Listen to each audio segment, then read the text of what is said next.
charge of Alumni Cell, Dr. Ritesh Singhal, Head of the Alumni Association, Mr. Ajit Lalwani, our honorable guest, Mr. Harish Kapadia, Mr. Anil Chogle, other dignitaries, faculties, and the lovely audience present here today.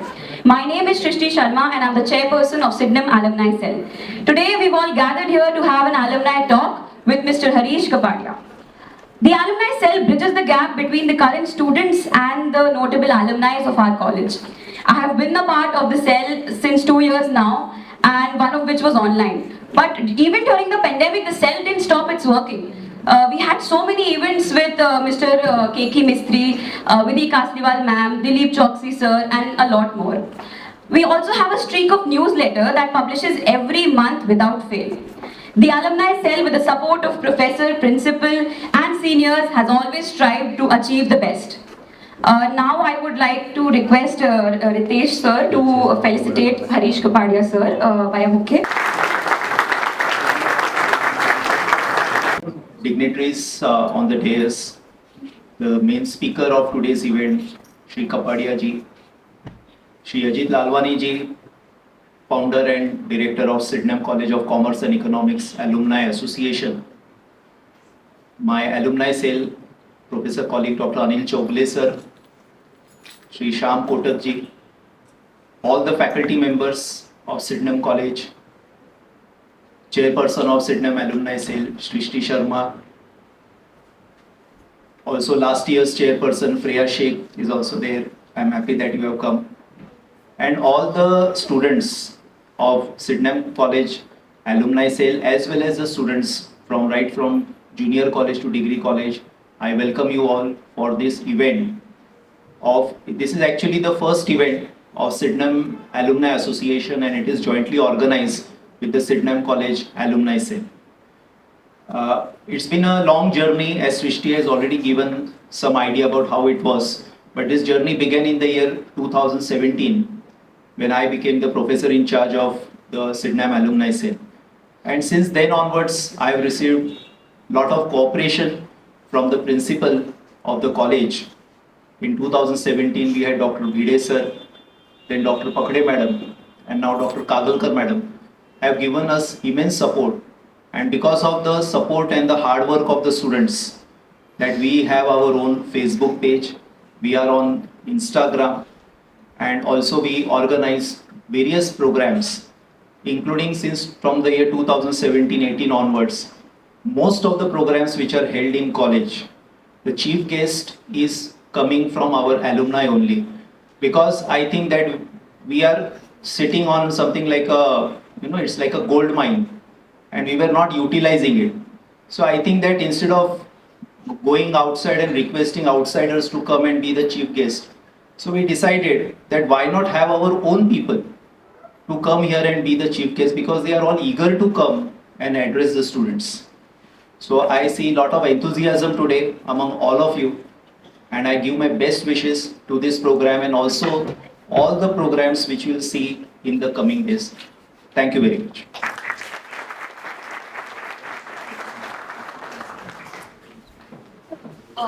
Thank you, sir. Now I would like to call upon Mr. Ajit Lalwani to address the audience.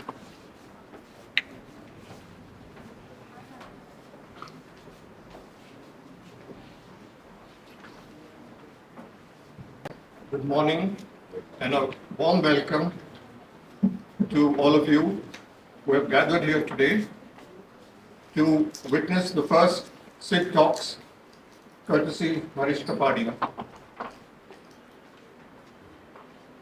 This is the first event organized by the Sydenham Alumni Association and the student-run Syd Alumni Cell. The Syd Alumni Association has finally seen the light of day after a tough 3 years through COVID and numerous roadblocks. Now, as the college completes 109 years since its formation, we have a promising start to the alumni activities. The Syd Alumni has been formed with the single objective of raising the college standards in all areas and to make Sydenham the first choice college in commerce, in accounting, in banking, and other related fields. Besides the well-appreciated Sydenhamite newsletter, which is in its third year of publication, we will bring sports experts to coach our sportsmen and women, organize events for the students, and work closely with the principal and the college management and the HBU to improve standards all around. Our alumnus is well placed in industry.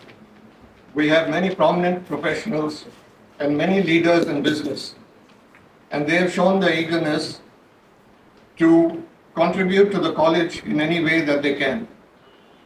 Today, with the blessings of Principal Kakalkar and her team, we start off the talks with a presentation by our very own alumnus, Harish Kapadia, who has been an ace mountaineer. He will speak about his journey in mountaineering and will tell us as to what drives him to achieve what he has, and at the age of 75, to continue to do so. I'm sure you will all enjoy his experiences in the mountains. Thank you. Very good morning to one and all. I am Shravani Hadkar. I am the newsletter to the Sydenhamite newsletter. I am the editor of the Sydenhamite newsletter.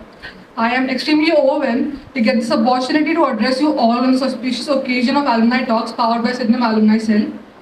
It is an honor on my part to be part of such an elite institution where we are taught by such great teachers whose teaching goes beyond the classroom.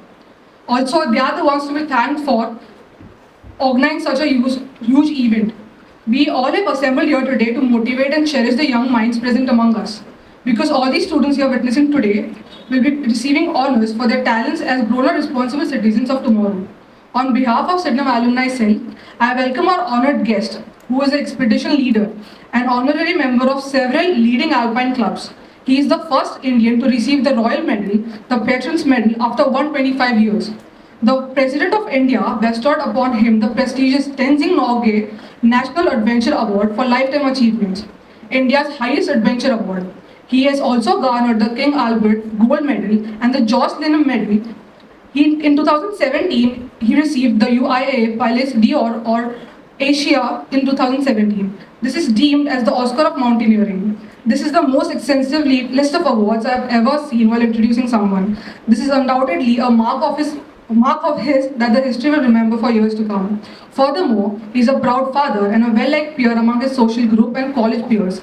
Let us all welcome the all-rounder and the man of mountains, Mr. Harish Kapadia. I feel ancient looking at you guys. We passed out so much before in Sydenham College. I was alumni from 1966. I passed from Sydenham College. And I just thought, let me inquire who's born where. I asked Srushti, made a first mistake. Which year you were born? She's confident that 2002. Oh my God. So I am really ancient, born in 1945 and this, and you guys are young. So I am glad that this whole sport is for the young, and I hope you can enjoy mountains. Now I'll be talking about, the mountains of India, Himalayan mountains of India as we call it. We have many good high peaks, lots of snow, lots of challenging peaks, and we don't know how lucky we are to be having this with us. Any great foreign mountaineers you find, England or Australia or somewhere, so ask him, what do you want to do? Think him, I want to go to Himalaya once. We are already sitting at our doorstep. I go about 3 to 4 times a year. It's so near to us, so better. So this is something, a great virasat, what we call it in Hindu, which you can always enjoy. And talking about mountains, each mountain has its own history. If you see one mountain, you will just see it as a beautiful mountain, yes. But the beautiful mountains in the mountaineer's eye, there are different routes. You can climb by from, you can climb this. Then there is history. This was climbed by the Scottish, this was climbed by the Czech, this was climbed by the Indians. And there are another stories when somebody fell down there, somebody was killed. But it's after all adventures. So we cannot just expect that every time you're just walking around. And apart from mountaineering, then there is a very easy trekking also, which everybody can begin with. And we are lucky we have got Sahyadris, just near backdrop of Bombay. In fact, when I was in college, we used to do lots of trekking and mountaineering starting from Sydenham College. We were hiking mountaineering society, which had become very popular. And used to go there on almost on every Sunday. You can still go for trekking around. I'm sure some of you might have been. The Western Ghats and the Sydenham is an excellent training ground for us. Sometimes it's much better training than even Himalaya. For Himalaya, you have to organize 1,000 things. But you have to just pick up your rucksack, a sandwich, and you can go for the day. So as a result, it's a very beautiful place to be born in India, in Bombay particularly. And we have lots of mountains to see. So I'll try to take you through some few important peaks of Indian Himalaya, few important aspects of Indian Himalaya, how you can enjoy and how you can trek or climb. I hope as a young person this would be more exciting for you. That's me. Now you guys are all too young for me. Okay, now this is the map of India, of course, and on the top right, you see Islamabad till about right hand side Mount Everest and Bhutan is the entire range of Himalaya. It's more than 4,000 kilometers in width. And of course there are valleys and this, and there are lots of mountains. Highest being of course Everest, as you see, Bhutan. And we have got many areas, Ladakh, Karakoram and all. And each one has its own speciality and its own plan. We start with first is Gangotri area. This is now the peak of Bhagirathi, what they call it. As I said, as per the map, this was the tapasya of Bhagirath Rishi, and Ganga came down here. And of course, this peak, as I told you, has been climbed by different routes. Opposite Bhagirathi is Shivling, one of the most beautiful peaks in the Himalaya, and one of the very difficult to climb. But if you look at it from a mountaineer's eye, there are about 3-4 routes which were climbed here in a very steep and difficult way. So Himalaya for pilgrims, Himalaya for adventure, Himalaya for climbers, and all different aspects of the Himalaya. This is from where the Ganga emerges at Gangotri. But now with the present day receding of the glacier has gone at least about 15 kilometers ahead of this. So now this remains as an academic thing at the Ganga. And the Gangotri temple, thousands of people visit this, and I hope that it will be kept clean and nice, otherwise it will help for destruction. But there is a great story of this Gangotri glacier. Ahead of Gangotri glacier there is a pass, and that pass links to another major temple called Badrinath. So this was a kind of literally the legends, and 4 sadhus from Gangotri area, they decided to try it out, so we must go. They made chappals of grass, potatoes, and this was in 1940s. And this 4 of them with a guide went off to climb around. So these sadhus, they decided to go across that whole pass, and they went up and ultimately reached Badrinath. And this story was heard by one German expedition which was climbing in the area. They made them publish this book, and that has become very famous. One of the first Indian major trek and climb which went off to the other side. So this has been done for ages now. Another great mountain is Nanda Devi. These twin peaks of Nanda Devi are highest independent peaks in India, the highest. And these peaks also has a very long history which someday you can almost write to it. If I tell you my own history in here, we went here in 1974, in fact, when I was in just out of Sydenham College. And we were a good 6 people of us we went, we climbed to the summit.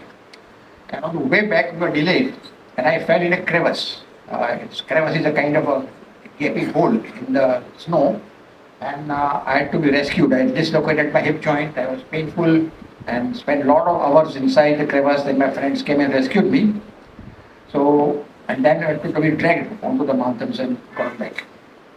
But the first ascent of Nanda Devi was done by this American expedition. It is all very famous climbers, if you ever get a chance to know more. And they climbed in the most primitive expedition year, 1936. And you will see them here wearing most ordinary hemp robe and then nose covered by society. And opposite is peak of Trishul. Now, when the British left India, it was presumed that the mountaineering sport will not continue, because the British were climbing and they had not sort of many institutes at that time to train people. And everybody was sort of hoping that it should. That was being done ultimately by one professor from Dehradun, Professor Gopal Singh. He's still alive at 96 years of age. So he and he's organized the first Indian expedition to the summit of Trishul. And on the top, instead of waving flags and all that, he decided to do a Shirshasana. So he says, I take a big hole inside snow and then I mount and snow on my head. That was the first even gesture he did to Indian Himalaya to climb the first ever peak, only by Indians only. This is now the peak in Nanda Devi Sanctuary. As I told you, we climbed the peak is behind called Devtoli, and in front you see all the glaciers, and that is the crevasses. I fell in one of those crevasses and had to be carried out, and for about 13 days I had to be carried by different means, by dragging, by carrying around everything, back to back shoulders, and finally wait 3-4 days for the helicopter to rescue me. But that was a very minor thing, but after that I was told that you will never be able to climb again. You are dislocated hip joint, and I had to stay 2 years on crutches, which also I stayed. And some of the records I did on crutches, we went till 18,000 feet on crutches, went to Matharan twice all around circuit and crutches. So it was a spirit, that I wanted to go climb, I want to go into mountains.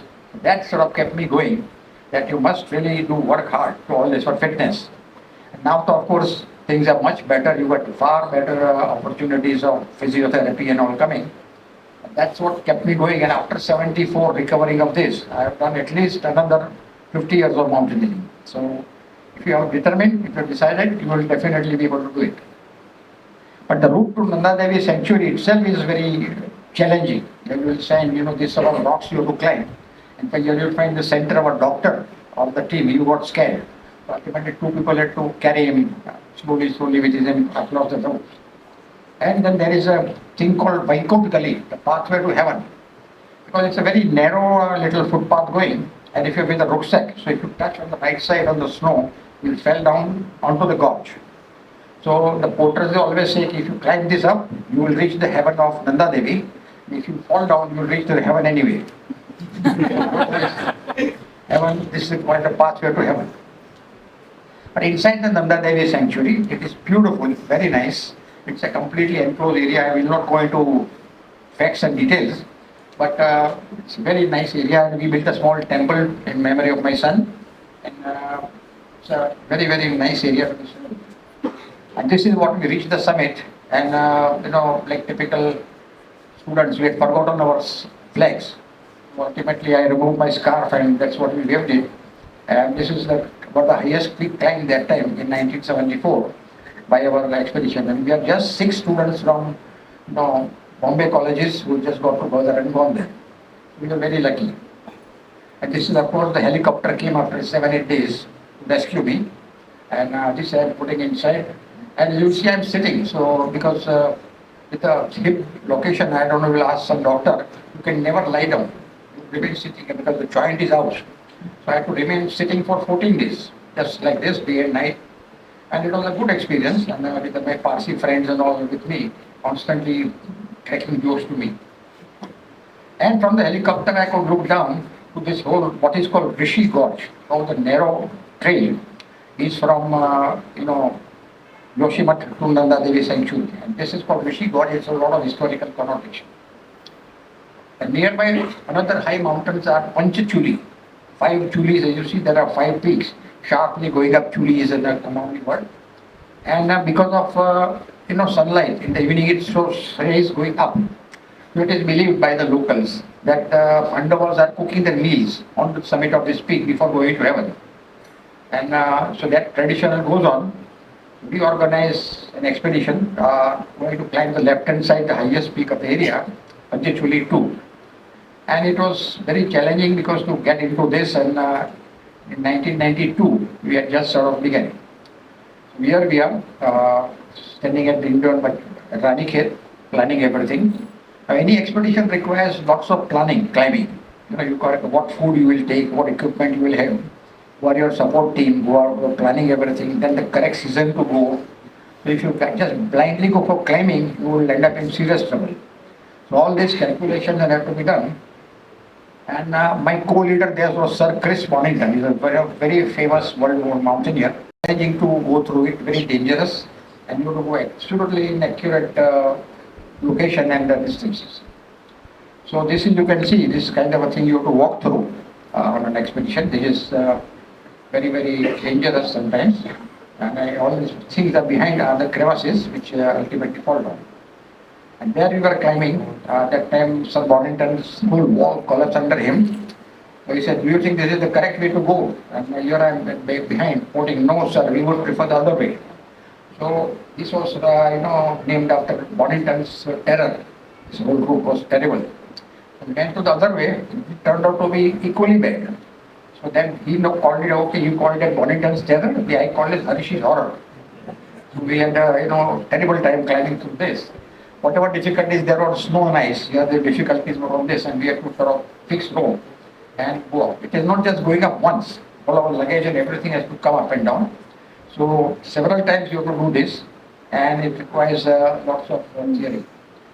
There also, near the summit, one of our friend, member of the team, Stephen Venables, he fell at about 22,000 feet, and the great guy had broken his one knee and the other leg's ankle. He was completely incapacitated. He was at a camp and asked him to stay there till we get a rescue. And we tried several times, but the helicopter would come, but they will not locate him. Where is he and where is he all?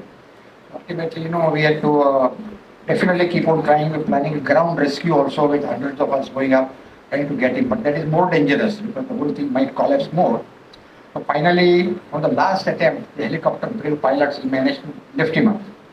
But as you will note, the helicopter's rotors are just about inches away from snow. If they at all touch the snow, then it's a major disaster. The helicopter will collapse on him, he will die, two pilots will die, and the entire helicopter will go down.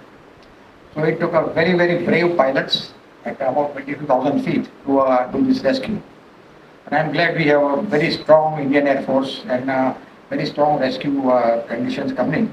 So this is the kind of a thing which happened. Now I'll come to the east. Extremely east of India, near Guwahati, Dibrugarh, we have the whole long area called Arunachal Pradesh. Now it's a very tribal area, and lots of tribals will live there, and there are various things to go. And last about 15-17 years, I've been going there. It's a very nice place to go. There is lots of history involved, lots of simple people involved, but at the same time, there is a very different than all other places in the Indian Himalaya. Now there is no crossing bridges. Now the bridge has been coming up. Everything has to go by the ferry. So you have to put your car inside the ferry and it will take you across. Where the whole truck is going across. Even the ST buses will go onto the ferry and they'll take it across. So otherwise it's 300-400 kilometers roundabout. So there, everything, this ferry becomes the lifeline of entire road to Arunachal Pradesh. But it's great fun sitting in the ferry and having some good breakfast. You can watch sunset, sunrise. But then the route, trail, is called, all through these wooden ladders. Arunachalis don't believe in going around and around. They go straight go up and they come straight down. So they have put up these ladders. And you have to be careful because one of the ladders will be slightly loose, one of the rungs come out, so we will have problems. So you have to go very carefully, slowly, and then up and down, up and down. And here you see the smallest Nehru ka statue I have ever seen. They made a big platform when they said India's Prime Minister's statue is coming. So they made a big platform, but in the helicopter in Arunachal Pradesh, everything comes by helicopter. Only a very small statue came. A big platform, they put up a small statue. And even today, if you look, it looks a little quite funny there. And at the far away near Tibet, we have a post box. Now, of course, even the post box are going in Bombay also. They have written the taxing serial post box and down is written next clearance, God only knows. Because it has not been cleared for years together. We put up a little postcard there in 2007 or 8, it has not come yet. So I'm sure it is lying there. Now, after this all serious trekking and something, there is lots of fun in Himalaya. That I will introduce you to it. You can even, if you say 10 days holiday here or 7 days, you can go to Himalaya nowadays with flights and everything, and it's not become expensive. So this is sort of going towards Manali, and you see the whole river jumping around and all. You can just walk slowly and maja karo. And there are beautiful camping grounds where you can sit down and pitch a camp. And if you have your staff, then keep drinking tea and khana pina, and then you enjoy with this whole lovely surroundings. And there are many, many flowers in Himalaya. This is rhododendrons, one of the most popular and famous flower of Himalaya. You can make a juice out of it. It is very curative also. And the beautiful, sometimes the whole slope is full with rhododendrons. And there are local peoples whose traditions and whose customs are very worth recognizing and a great fun to watch. So while we are camping at one of the high ground, suddenly a big procession came with this Devi, and they all got together and they were celebrating some occasion which we have to of course see and participate. It's a very, very nice and friendly people. And they started dancing in a big round, and they'll keep on dancing and dancing. And very intricate steps, there are very difficult steps also. And this is a priest who would take all sorts of everybody's weapons in his mouth. However number you give it to him, he would to put it in his mouth and keep on walking around. If anything this falls, that poor priest is gone. So this is a trick of his business, he has to keep it in his mouth and then walk around. And of course there is plenty of beauty in Himalaya, which it keep on showing hundreds of slides. Sunrise, sunsets, clouds, mountains, sometimes raining, sometimes a storm, sometimes it's very, very clear. So it's a very microcosm in all respects that you can have everything on note. Now towards the west, Ladakh, we have lots of Muslim culture. So here you find, Kargil area, which you must, I'm sure many have heard, that a whole war took place. This is Kargil Masjid, it's quite famous. And after the war, army has built a lovely memorial to the soldiers who were killed. It was one of the most brutal war. 520 people of Indian soldiers died in about just 14-day war, which is quite high compared to anywhere in the world or any other wars. So here they built this wall, and this is the memorial. And behind you see the ridges and mountains. Actually the war took place on top of that. So army has built it that way very wise, and if you ever pass through these areas, then this is definitely open to everybody. You can go and spend some time, and they built a museum also nearby. They will explain to you everything. And it was called as Operation Vijay, and it was organized from 2004 onwards. And this whole memorial is worth, everybody pays respect. Foreigners, Indians, whoever we are passing through there, we can do so. And of course there is a little museum, as I told you, and it gives you the complete details of how the war took place, where were the fights, how many was killed and all that. And there they put up a little nice funny board. I mean, the Pak occupied Kashmir, POK is 600 meters just across the border. Then the place of Belgaru, Volganta, Skardu, which is a very famous place, about 1290 kilometers. And Islamabad, they are well within the reach. It's the typical army confidence. If you can give us, we'll conquer even Pakistan, Islamabad and everything. This is not just jokes, but then they have paid sacrifice, they are all ready and they are proud. Then ahead of Kargil is the area of Ladakh. So Ladakh is an area where the people are very different. You will see this Ladakhi lady. The hat she is wearing is perak. This is very famous.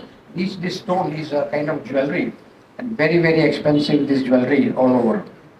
So this is also there, and this you see the perak on the back side. This is all their wealth. Generally they'll keep it on their head for all the time, almost, except night or something. And the north of point of India, northern point of India, you must see this map. One side is Ladakh, top man, and left side is the Pak occupied Kashmir, and Aksai Chin. So as a young person, possibly you should know that north of India, these are the lines drawn, not as the whole Sar as we are shown on the map. And right side Aksai Chin was occupied by China in 1962. And green color Pak occupied Kashmir became part of taken over by Pakistan in 1947. So now there is a big war going on for this center point, what we call Ladakh, called the Siachen Glacier.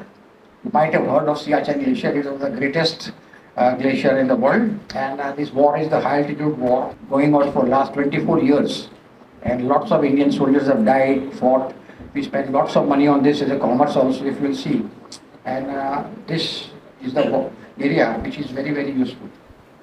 And it is so very well, everywhere you will find Siachen stores on all that. So it is become a very popular word, but a very khatarnak word for the army. And when you go there, it is so cold that morning when the diesel trucks won't start. So then they put fire inside the diesel engine and then warm it up. Of course, you really wonder what is trying to burn the truck or something. But then that's the only one it will work. And there was a big war, as I said, with Kargil and all, and one of the hero of this war was Colonel Rinchin. Twice he got Mahavir Chakra. You must know their capacities, you must know acknowledge their bravery. And he was, twice he got it, and he died at a very ripe old age. And this is the whole genesis of the war. The green line is what Pakistan wants it, and the red line is what we wanted. So just now the red line is under our control, and it's what is going on. We went there, and we were, of course, with the army. I was an army liaison officer, and we are talking. This is the glacier, very, very good, long glacier, about 4 kilometers wide. And there you will find a ward where more than 2,000 people have died on this war from 1984 when India came in first till now. So all names are written, and this becomes a very, very, let's say, honorable memorial for the army to salute and we can meet. And they have written, no enemy can dare when JKLI is here. JKLI is Jammu and Kashmir Light Infantry. This is where our soldiers and army is fighting. This is still a very major area where people are doing well. Coming down, because mountaineering is one thing, we go leisurely, roam around and do what is right. But in the army, when somebody is throwing bullets at you from the top, far away, you have to be very, very accurate and very quick. So this is where we are being trained. And there is a gate with Om Namah Shivaya, and they go through this gate with a great ceremony. And it becomes very serious ceremony for the soldiers. Because they know all of them will not return back to this gate alive. Somebody will be dead on the glacier, somebody will be taken away helicopter because of sickness and all. So when they go through this, it's a great tea ceremony or whatever you call it. But after that only they go. And on the top there are temples on the glacier, which they pray, because everybody has to be very, very aware of what's happening. So this is the glacier, the Siachen glacier, which is very long, and all these distances are very what we call foreshortened. Say from the edge of the picture on the left side to the right side, it will take a full day of walking. It's not just you can come like this, it's a completely long glacier and a long walking. And certain points are very, very dangerous. As you will see, there's a sharp ridge. So here if you fall right or left side, there is no way you can stop yourself. You will be straight down to the glacier. You may be alive, but then you will break lots of things in your body. And there are various, rivers have to be crossed, where you have to carry a ladder and put, and they have been well placed, but then you have to be very helpful. And sometimes there are standing ladders which you have to go, which is more challenging, and that also goes. Here I can leave it to your judgment whether the guy reach on the opposite side or not. You jump across. So that's also very challenging. If you just make a mistake, maybe stop, you won't die, but you'll definitely break your knees. So it's all very hard work to do on the Siachen. And of course they have camps where they welcome to camp 1. Tagda Raho is the regimental motto. Like whenever they meet you, they say, Sir, Tagda Raho. So you have to say, yes sir, I'm Tagda. So that's the one, and put up this. But then the main job is to fight. So there are guns all over the glacier. When you have a lunch and then suddenly get an order, like you have lunch and straight run for firing practice. So this is all going on, and it's a very active war which is still just now on.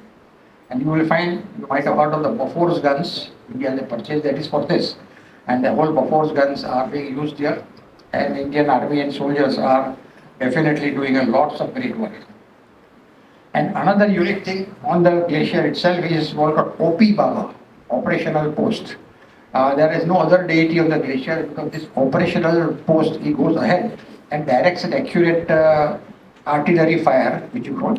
So they said he is our savior, he is our God. Hamara Bhagwan wahi hai. So that the whole temples are to OP Baba, and that's what they really worship. And that's become a very important thing. And inside OP Baba's temple, you will find different flags and everything. But if you notice on the flag, there are names of Muhammad Hussain, Akhil Khan, Sharma, everybody. And it is not that it's a war between, say, India, Hindu and Muslims. It's a war between two nations, India and Pakistan. And Indian Muslims are fighting shoulder to shoulder with Indians, and it's a very well celebrated regiments of many Muslim soldiers also in Indian army. And everything is supplied by huge helicopters, called Mi-17, and it carries lots of luggage, lots of people. And here I am standing on the northernmost point of India. This point is, one other side is China, and going down to Ladakh. And we reached there in 2-3 times. I've reached here at this point, and it's a very difficult point to reach, but then difficult point to miss. So really good. And on the other side, you will see what another glacier is. Now, as I said, each glacier has got its story and legends, which we cannot go into now. Now, my son, Harish Kapadia, he was with me, and he was in fact a student of Jain College. And he used to bunk classes and come and sit in our canteen to have some butter hours. And he became very, interested in mountaineering. He used to come with me for lots of treks and climbs, and we went to Himalayas also together. He came to Siachen Glacier also with me on my 2-3 trips. And on Siachen, naturally, when we stay at night, you are talking to young officers of his age. He was 23 that time, and they will have lots of discussions. And he said, okay, I want to join the army. He said, yes, please, carry on. So here he is being trained in the South Indian, Madras, OTA, what they call, where he went for training for 2 years. And then he was joined, and then he was part of the Gurkha regiment. But then he was posted to Kashmir immediately. At that time, the Kashmir war was in a great way. So unfortunately, he was killed in Kashmir by a terrorist. So here there is a monument, and it may be very sad loss to us. But then one can say that maybe India's young people who are proud to fight for the country and are ready to lay down their life. So in a way, family is proud also.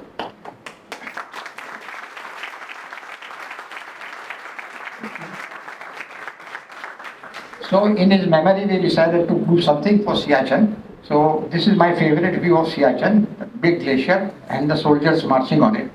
But then so many years of war has taken a big toll of Siachen Glacier, as you see. See, this is the kind of a situation where the army lives. And these are all glaciers are turning around, all the huts are falling down. But then there is no way out, they cannot do anything more because otherwise the enemy is all the time observing, it can kill you. And these are the fired shells of artillery shells or Bofors. And this they have about 45,000 shells lying around there on the glacier. There's no way they can bring it back because it's also very, very big, expensive affair. So these are all causing lots of pollution garbage, and this is the world's highest water point. So all of our water and everything comes from there, and something needs to be done. And there are lots of roses going in Siachen. So if you don't look into this, then the Siachen would really suffer. And we have taken many steps. As I said, that's also another aspect of talk we can do. So with this, now I'll end with just 1 or 2 mountaineering institutes in India. Because you're young people, you can always enjoy this. There are 3 major climbing institutes which teach young people on 40 days, 45-day course and highly government subsidized rates for mountaineering. And I'll just concentrate on one. This is in Darjeeling, where I did my course in 1960s. And it's a very famous and very old institute which was started. And this institute has many courses going on. And the motto is, may you climb from peak to peak. And this is the institute which has got a lovely campus and lots of famous instructors, lots of famous Sherpas, and there is a very well method, training institute. There are rock climbing courses around Mumbai also, but in Himalaya is one, then second is Uttarkashi, third is at Manali.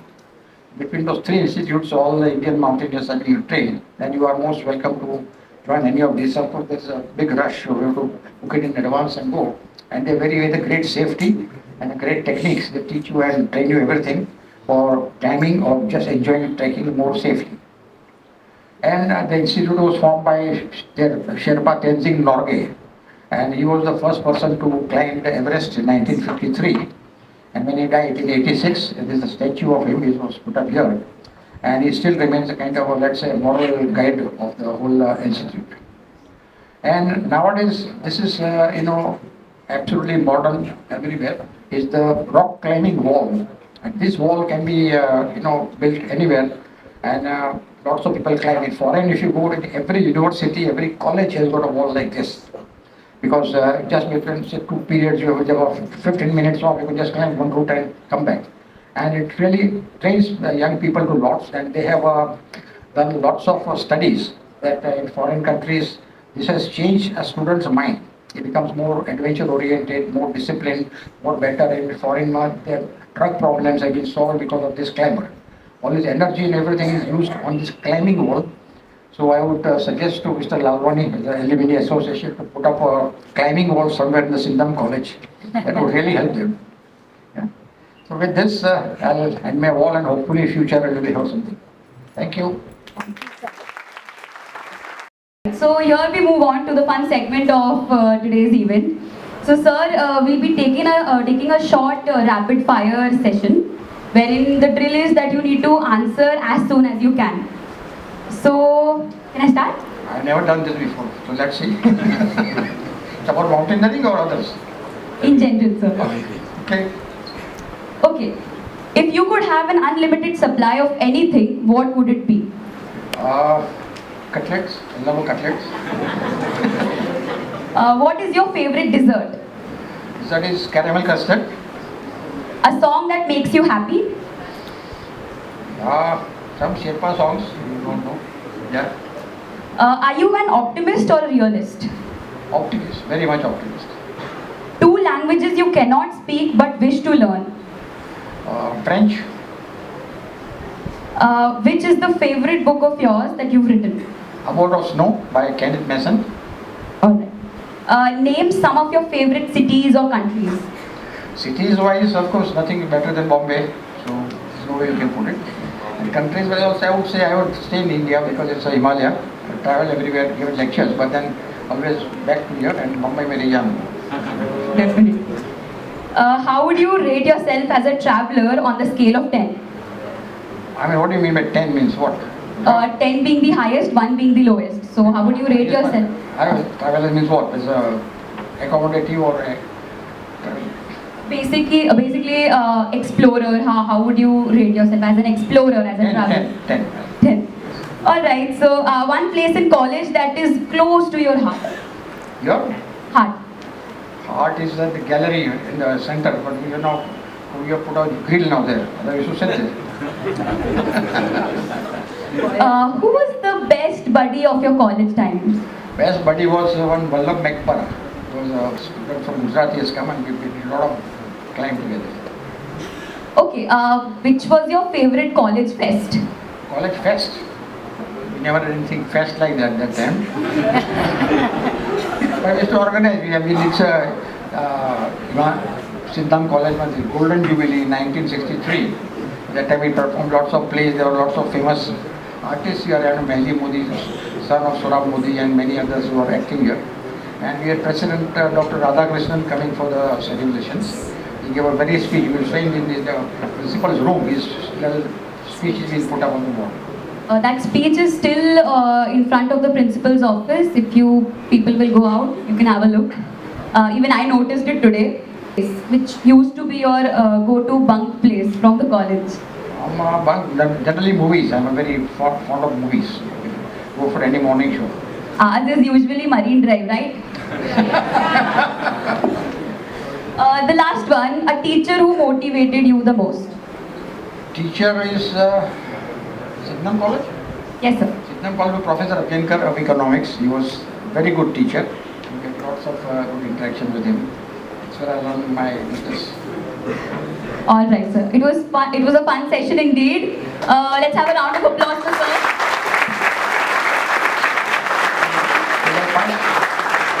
Yes, sir. 10 out of 10. Now I would like Arif Gupta to take over.